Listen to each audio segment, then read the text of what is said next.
Bueno, ¿qué tal? ¿Cómo estamos acá? Otra entrega del profe Vasco, licenciado. Esta vez te traigo la, la PECA, la psicoterapia cognitivo-analítica, formato argentino, ¿no? Sabemos que en la historia tenemos la psicoterapia cognitivo-analítica de dos médicos, Tiller y Kerr, desde enfoques psicobiológicos, genéticos.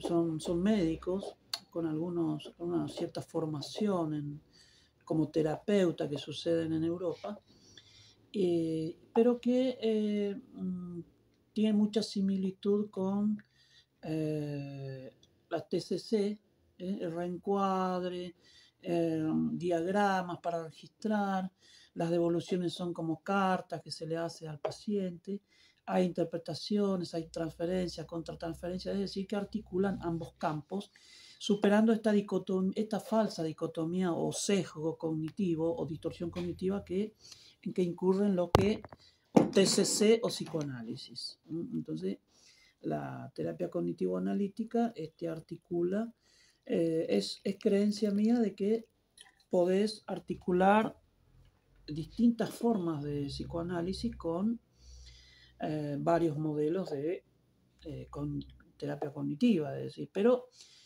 constemos que la terapia cognitiva es de origen psiquiátrico. Abraham Beth toma las distorsiones desde la psicología social norteamericana, la cognición social, donde los sesgos, y que luego, bueno, pero que la crítica a tales modelos son que mantienen un inconsciente cognitivo desafectivizada, sin libido, sin terapia, sin teoría sexual, etcétera, sin una concepción sobre psiquismo, sujeto, lugar del analista, es más amo del saber, es el que como sucede en las TCC, es decir, por eso es tan atractivo, porque te da el lugar de profesor, de amo, de moralista, es decir, pintás. Vía di porre creo que era, ¿no? Cuando la cuestión es per vía de levare, es decir, esculpir buscando la verdad del sujeto a través de sucesivas cáscaras de cebolla que vamos sacando, la metáfora que habla Freud en Psicoterapia de la Histeria. Bueno, entonces, tomando cierta distancia este modelo médico, psiquiátrico, psicológico, fundado además en las neurociencias y en teorías psicobiológicas, aunque algunas cuestiones son muy respetables. Han tomado, por ejemplo, la teoría Vygotsky, las interacciones, alguna teoría del apego, y por supuesto conceptos psicoanalíticos más desde la egopsicología, es decir, ese modelo de psicoanálisis que todavía se mantiene en este lugar del yo y todo eso. Bueno, la propuesta es una terapia cognitivo-analítica, escuela argentina, con la salvedad de que vamos a articular el inconsciente cognitivo con el inconsciente afectivo, que sería el psicoanálisis. El inconsciente cognitivo viene sobre todo de Piaget, el inconsciente cognoscitivo, dice él en estudios de psicología genética. Y por supuesto también articula esto en psicología del niño y otros textos. Es decir, que lo que Piaget dijo, yo estudio este fragmento, esto no excluye la circularidad de la ciencia, todo, porque para Piaget las cosas son interdisciplinar también. Esto es, en uno de sus libros, Epistemología Genética, donde habla de la circularidad de la ciencia. Bueno, entonces estos dos inconscientes que, por supuesto, la terapia cognitiva analítica argentina es interdisciplinar, es decir, que tenemos que respetar la necesidad de que no podemos sostener un psiquismo meramente representacional, es decir, la pretensión mente es igual a ordenador. Por supuesto que la máquina es muy fría, articula símbolos, imágenes, pero no se enamora, por ejemplo, ¿no? no, no se excita.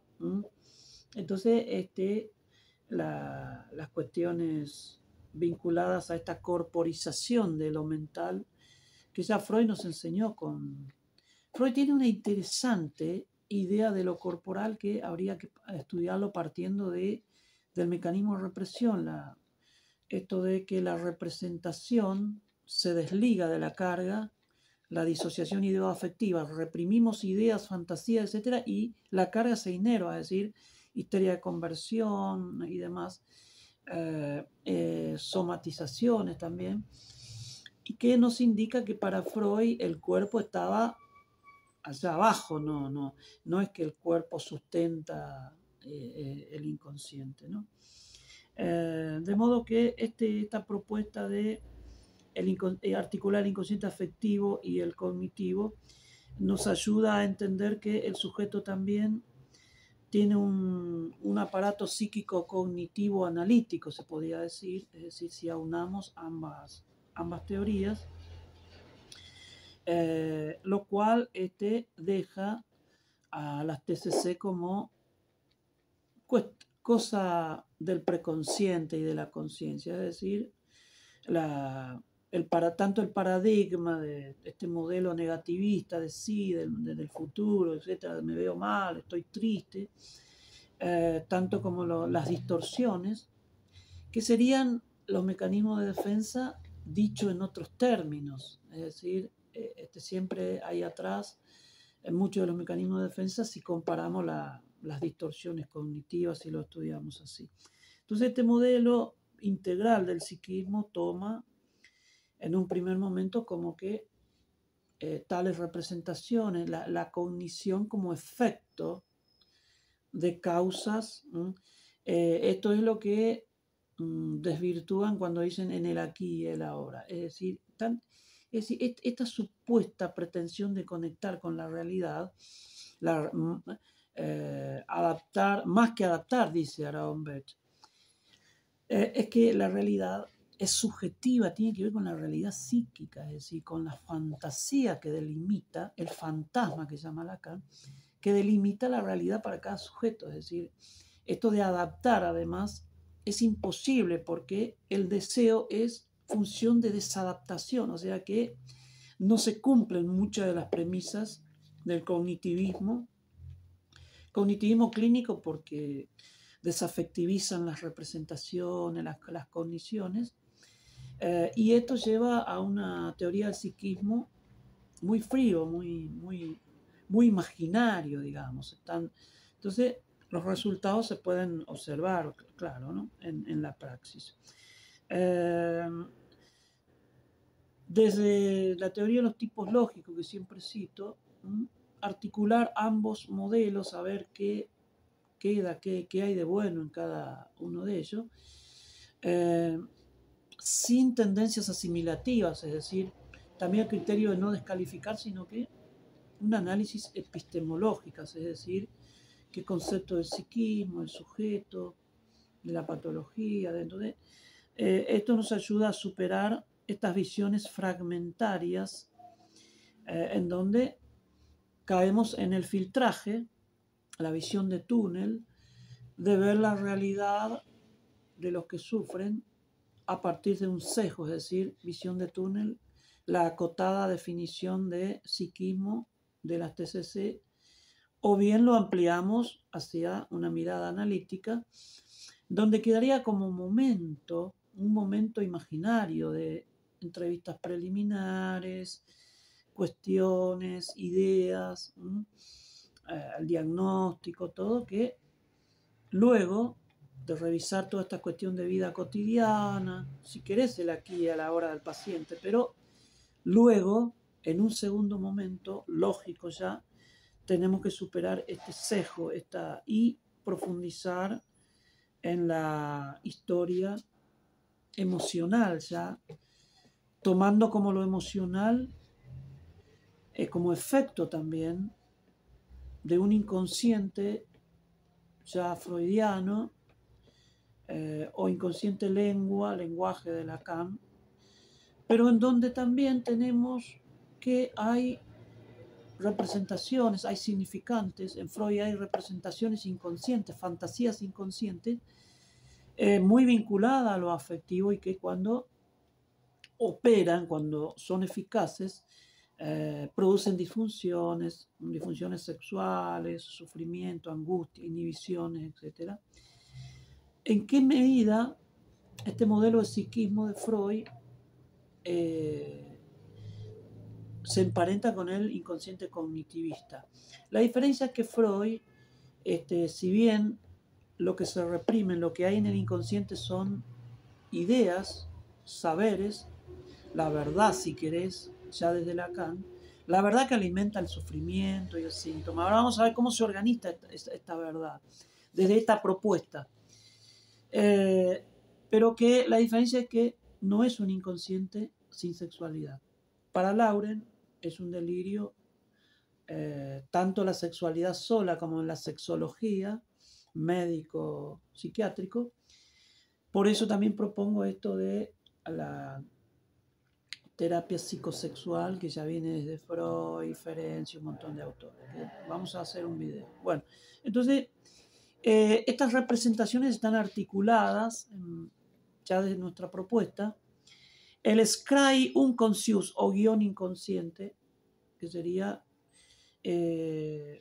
un guión de vida también, que en Lacan sería el mito individual del neurótico, y que en algunos autores, ya saliendo del psicoanálisis y la psicología, como Gasset, es un programa de vida, es un proyecto inmanente también desde el psicoanálisis existencial de Sartre, que lo podés leer en El ser y la nada.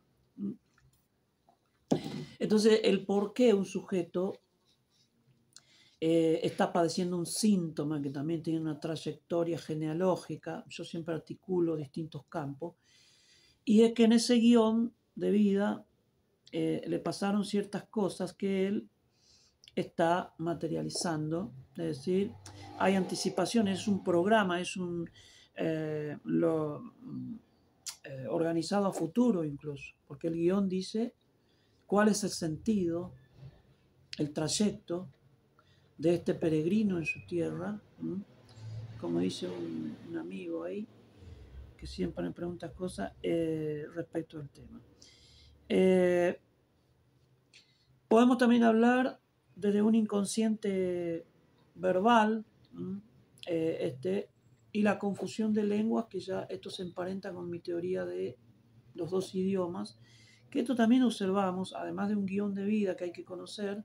Ese guión de vida tiene un guión de pareja, de amor, el guión sexual también, que ahí es donde, si el sujeto le hereda, asume cierta identidad sexual en correspondencia con un modelo identificatorio, entonces sin duda que va a padecer disfunciones. Pero si hacemos ejercicios sexológicos respecto a ese trastorno, vamos a estar operando sobre la causa, sobre el efecto y no la causa. Entonces, el sujeto también se encuentra en esto de atrapados en este guión que tenemos que conocer, llevarlo a la conciencia, trabajarlo, para poder encontrar el quid de la cuestión, de lo que sufre, que está escrito en este guión. Recuerdo una joven con una depresión muy profunda, con la madre fuerte, luchadora, y ella, adolescente, padeciendo la anedonia, la falta de voluntad y todo eso, y que desde Pichón llamamos oligotimia, es decir, es como una incapacidad volitiva, no tiene fuerza, duerme, se entrega, y que tenía sus, bueno, desde lo conductual podíamos agarrar el cuaderno, ejercicios, etcétera, que es trabajar el efecto. Y algo que decía Nietzsche en El ocaso de los ídolos, que habla bastante de los mitos de la psicología, que creo que Brecht lo retoma, el mito de la vida interior, que es uno, de que otro es no tomar los efectos, síntomas, sufrimientos, son todos efectos por las causas. Y si la causa raya en el paradigma, en lo cognitivo, en las distorsiones, bueno, pero eso es superficial, es la cáscara, hay que ir más allá, el inconsciente afectivo, el guión de vida, que esto lo articulamos desde Erich Berne. De modo que también el tipo de deseo constructivo y maquínico que sostenemos acá, un deseo maquínico que desde Deleuze y Guattari del Antiedipo, el sujeto va para adelante, pero está guionado y está sustentado en un deseo maquínico que lo lleva puesto. Este deseo tiene un formato, un guión, un cómo transitar esta vida, como te decía en otros videos. Y esto es la diferencia entre un deseo falta que en cierta manera termina en la búsqueda, que es el deseo de Platón, que retoma Freud, deseo falta, me falta algo y lo busco en mi pareja, en la vida, etc. Ahora, Félix Deleuze y Guattari se remiten a este filósofo del conatus, Spinoza. Es un deseo constructivo, activo, que está delineando, dando forma a un estilo de vida, porque este deseo maquínico que te decía es eso, se lleva puesto al sujeto, lo hace sufrir. Y bueno, esta propuesta de terapia cognitivo-analítica es lo contrario a adaptar al sujeto a su entorno, es decir, ejercicio para adaptarse, para ver la realidad, más que la realidad, es un empirismo más absurdo. Claro, porque Beck era psiquiatra, ¿te imaginas? El concepto de ciencia que maneja es eso, y adaptar, no solo adaptar, sino adaptar más, ¿no? Que en eso también cayeron lo de la ego psicología, la psicología del yo norteamericano. La vida no es un programa de adaptación al entorno, ¿no? O sea, si vemos el cursito, los seminarios, es decir, que sustentamos acá un concepto también de Ortega y Gasset, y sabemos que también en Freud y en Lacan, el deseo no busca adaptarse, es por el contrario, se mantiene desadaptándose tanto al sujeto como a los demás.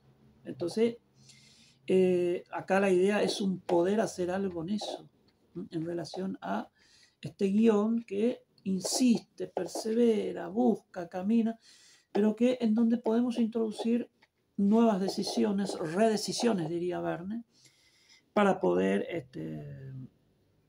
crear un otro paradigma subjetivo, pero ya paradigma como verdad inconsciente que se organiza como un guión más o menos dividido como en Los hijos del divorcio, un guión de fracaso. Muchos dicen que la vida no es un fracaso, pero los hijos del divorcio arman toda una pareja y después terminan con esa pareja, es decir, el paso, la retirada lo plantean los hijos del divorcio, ¿no? Parte 2, orientaciones clínicas. Acá este pequeño ensayo propositivo además, recordemos que esto es propositivo, no podemos creer que solamente las terapias aceptadas por colegios y universidades sean las únicas que podemos, porque también está la praxis donde aparecen nuevas realidades, tenemos que escribirlo, tenemos que proponerlo, y sabemos que los paradigmas clínicos, científicos, son modelos también hipotéticos que pueden sufrir falsaciones, entonces puede haber rupturas y cambio de paradigma, como diría Kuhn. O sea que esto es propositivo. Bueno, posición de terapeuta analista pusimos porque, claro, los cognitivistas hablan más de que son terapeutas, algunos en Europa, bueno, acá no es el moralizador, no es el amo del saber, esto es un clásico ya en el psicoanálisis, o sea que vení, yo te lo explico, no es un profesor que esos ejercicios de la TCC, hacemos esto, sino que buscamos las causas esta joven que yo te contaba hace un rato, tenía en su guión una escena que la había sumido en la depresión, más en el abandono, rechazo, desecho más radical. Es cuando el padre una vez, antes de irse, que ella se le apega, no te vayas papá, era una niña, salí de acá, vos sos igual que tu mamá. Y ese rechazo paterno que después lo volvió a experimentar varias veces. Y la última escena fue de la ruptura del celular, en donde él le saca el celular, que es esta porquería, y se lo rompe. Es decir, que estas cosas, la depresión melancólica, psicótica, de la que te lleva a la ideación suicida y a buscar métodos y a intentarlo, incluso es una forma que arraiga también en situaciones reales. En este modelo también buscamos situaciones que histórico-genético, digamos, que en la historia del sujeto que quedaron escritos de cierta manera, y a ver si ahora lo podemos resignificar.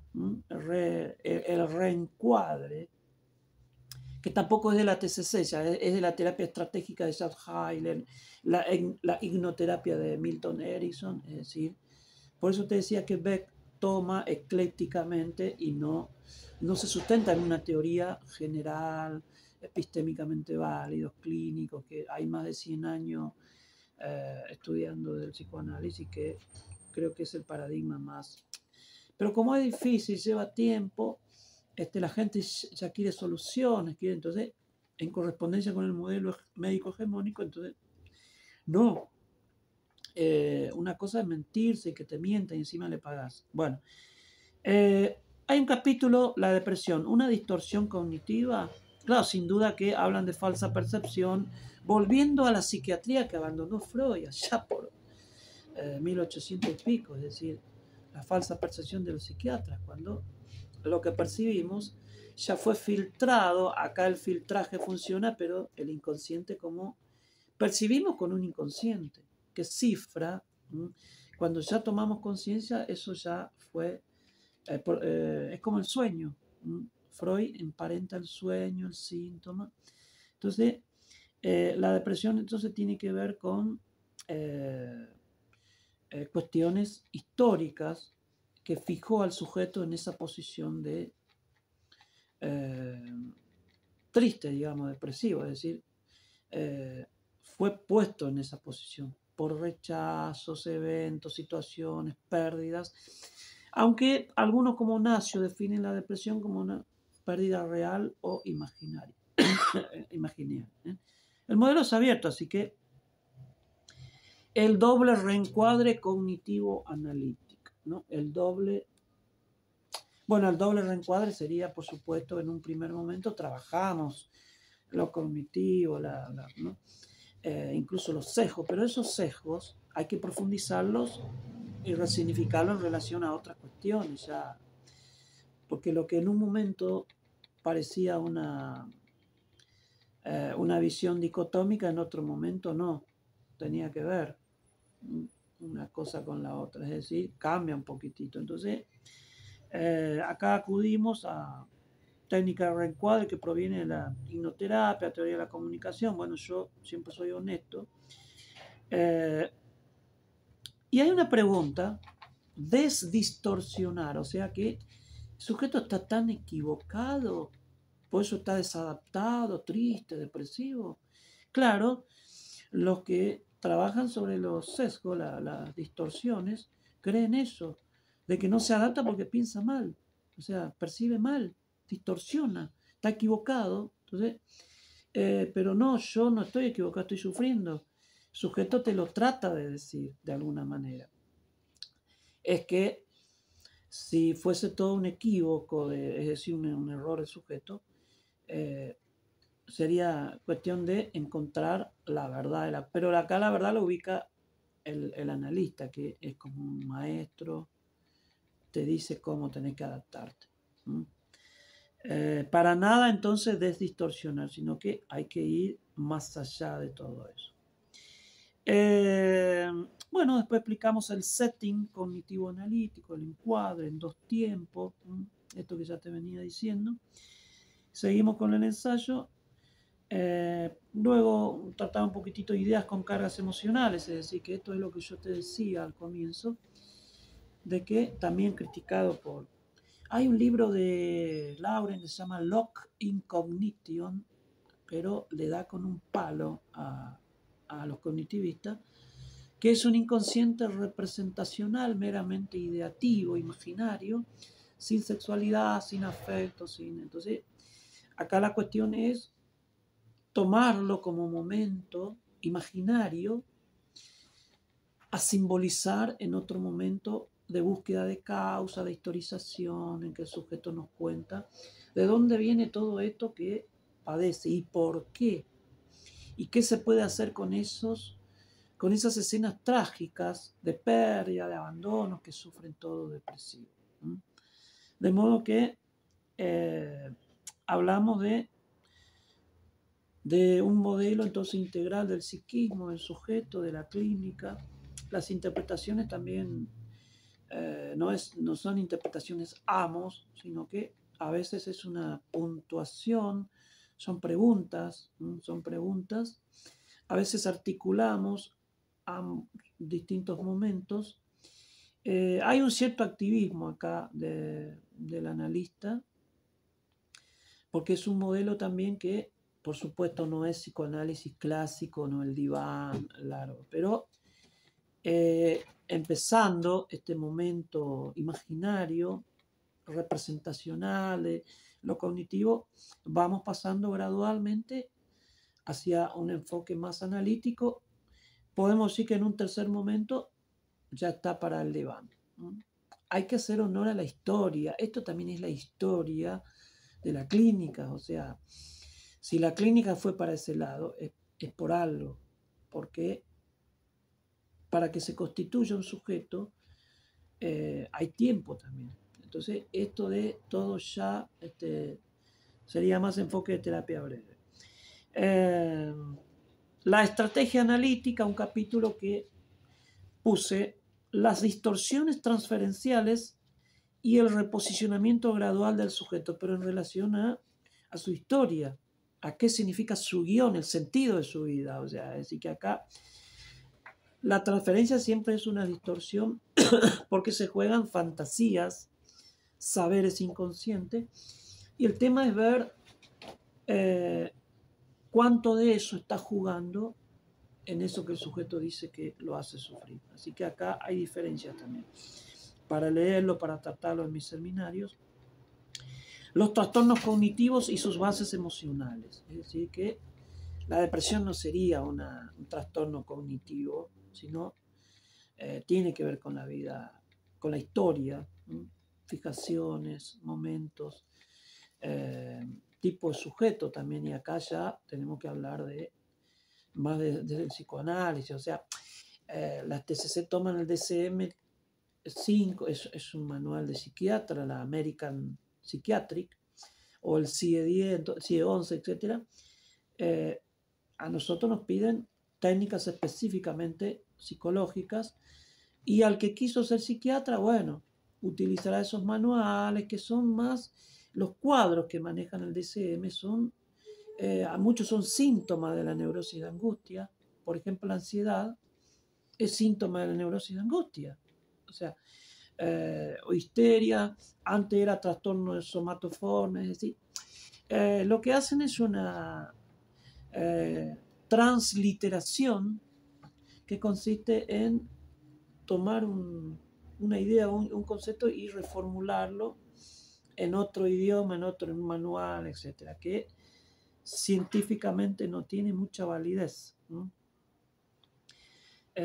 Bueno, hablamos del conato, de cómo el sujeto defiende sus síntomas, porque yo soy la abandonada, yo soy la que me rechazó mi papá, en este caso esta joven, y que me dejó allí como pasó con mi madre, y yo estoy triste.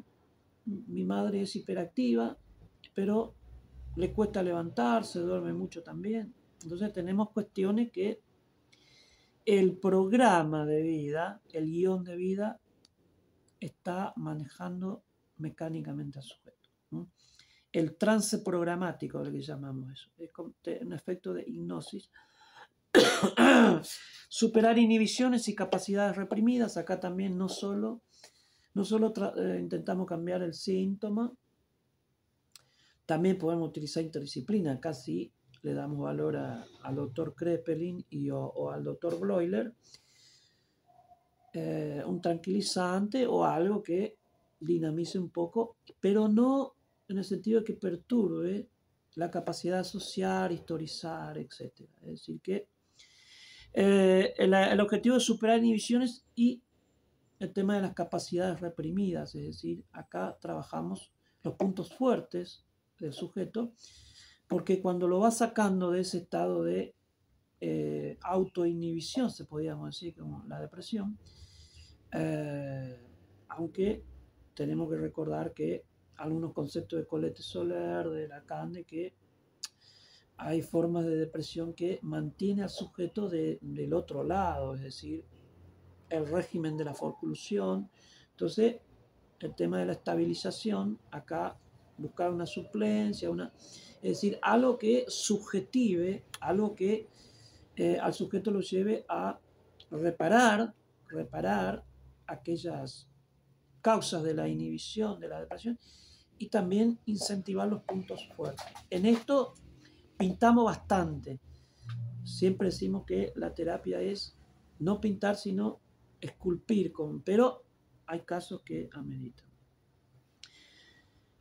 Orientaciones hacia la vida alterna, esto lo repito en muchos de mis ensayos, es decir, que el sujeto también tiene que empezar a nuevas elecciones, o seguir en el mismo punto de goce a veces melancólico. Sabemos que hay un goce inconsciente allí. Eso que lo hace sufrir es también de lo que goza. Increíble, ¿no? Este régimen paradójico del síntoma que sabemos por formación. También la vida alterna en todos los ámbitos afectivos, vocacional, deportivo, etc. Acá sí se puede trabajar algunas actividades, pero no como la prescripción en el cuaderno y todo eso, porque ya la escuela... diseño de mapas cognitivos y mapas alternos. Acá utilizamos esto de qué podemos hacer. Tenemos esto, venimos haciendo. ¿Qué podemos hacer concretamente? Y a veces yo tengo un seminario que se llama Terapia de Red en depresión, suicidio. Es que las redes también son terapéuticos, o sea, es una suerte de terapia fraterno,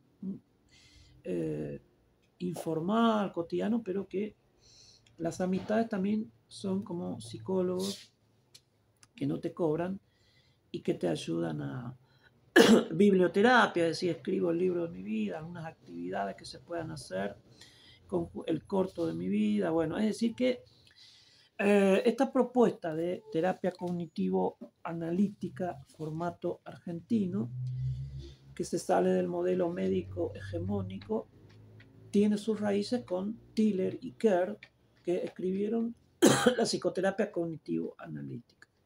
Ambos son ingleses. Y ambos son muy válidos. Cuando ustedes vean la densidad de informaciones ecléticas que manejan, no, acá es más clínico, es decir, el sujeto, su guión, su historia. Y como momento lógico incorporamos, para superar el sesgo dicotómico de TCC o psicoanálisis, sí, es un momento, pueden ser las entrevistas preliminares, 3 meses, 6 meses, pero luego ya, bueno, vamos a ir profundizando algunas cuestiones, ¿no? Porque el sujeto también, además de que pueda manifestar distorsiones en la pareja, también tiene un tipo de elección, tiene un guión de amor que puede ser de una forma u otra, y empezar a trabajar cuestiones vinculadas al sentido de su vida. En esto somos fieles a Lacan, que dice qué es lo que viene a buscar el sujeto, ¿no? Y viene a buscar el sentido de su historia, ¿no? ¿Qué quiere decir mi vida? ¿Qué quiere decir esto que soy mujer? cualquiera sea el género, la pregunta está, o el obsesivo, que también sigue su mito, el mito sería el programa, el guión de vida del obsesivo, pero que Lacan lo formula en términos de Levi-Strauss, porque en su época él manejaba en los 50 el inconsciente Levi-Straussiano, ¿no? Más tirando a lo social. Así que bueno, terapia cognitivo-analítica, hay dos propuestas, el de los ingleses, Tiller y Riley, y la que yo presento en este ensayo y en mi seminario. Si quieres compartir, te comunicas conmigo. Y bueno, la ciencia progresa. Recordemos que tenemos también esa responsabilidad de no solo de actualizarnos, sino también de participar en el desarrollo de nuestra ciencia, nuestra clínica. Muchas gracias.